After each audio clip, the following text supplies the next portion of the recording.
Propulsion locked. Secure the right and good the back. As these pilots prep for takeoff, they get ready to become the Michigan State Police Department's eyes in the sky. 5 nights a week, Lieutenant Patrick Lawrence and Sergeant Jerry King fly thousands of feet above the ground. From the air, they team up with state troopers to combat crime. With help from the sky, troopers tracked this car and arrested the suspects inside.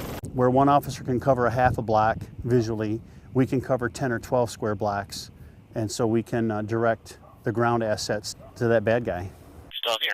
MSP's aviation unit formed nearly 75 years ago, but this type of teamwork is relatively new. Trooper one's over with them. They got 2 on scene now. In 2012, Governor Rick Snyder started the state's new public safety plan. The Secure Cities Initiative puts choppers above Michigan's most violent cities. The fastest way for police to assist from the air is to be available and in the air when an event occurs. Prior to that, it was the event would happen, and then somebody would call us, and then we would come in, and then we would launch, and by then it's far too late. According to the FBI, Flint, Detroit, and Saginaw rank among the nation's top 10 most violent cities. Pilots patrol each city 20 hours a week. You're responding to crimes as they happen or as they come in, as opposed to waiting and responding sometime later. Flint's violent crime rate tops the list, so we tagged along. It's a warm Friday night in Flint, which means a busy shift for these troopers. From car chases to illegal drug busts and recovered stolen weapons, troopers fight street crime with support from the sky. Typical nights, anything but typical. As troopers pull people over, what brings you out tonight? pilots hover the helicopter above hot spots, shine spotlights on traffic stops, and help catch criminals as they try to flee a scene.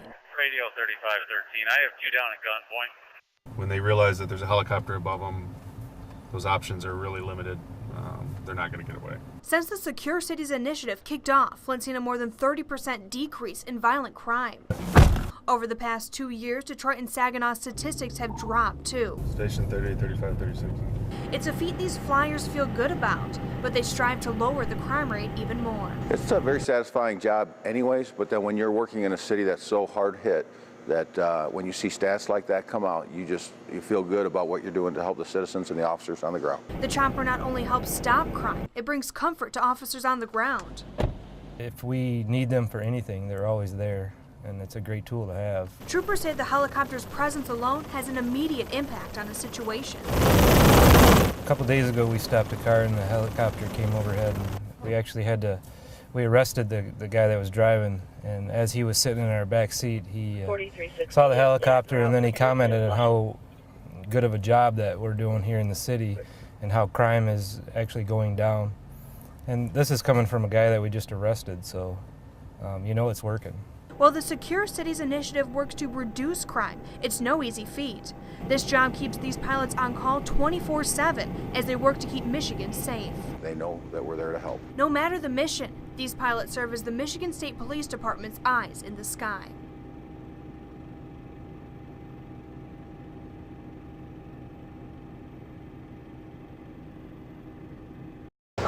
Is ready. A pistol, revolver, shotgun, and rifle. 4 weapons every Michigan State Police trooper may carry on the road every day.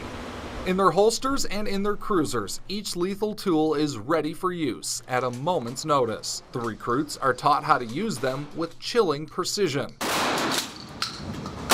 After all, when faced with the most extreme situations, facing the most dangerous criminals, a trooper must always be ready to respond with force.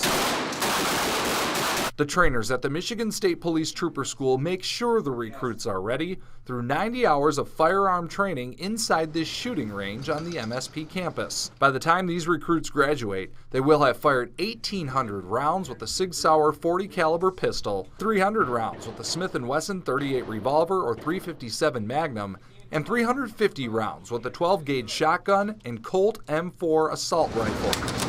Heavy arms, able to handle the heaviest situations. Knowing how to use it is definitely a must. It's like anything else that we carry or any other skills that we've been taught. If you're not able to use it, it's no good for you to have it.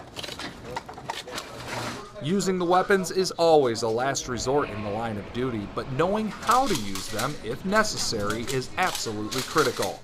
Perhaps that's why the training is so detailed. I remember the first day we were up here, actually the first couple of days, stood facing the wall with empty firearms and for 2 hours straight at a time practice trigger pull and grip and sight alignment and all that kind of stuff. So, I mean, it gets tedious, but it's very important. The recruits are graded on their accuracy. Just a few centimeters to the right or left will determine whether they pass or fail. In this class, 51% of the recruits passed the highest level of accuracy. Another 21% were deemed experts.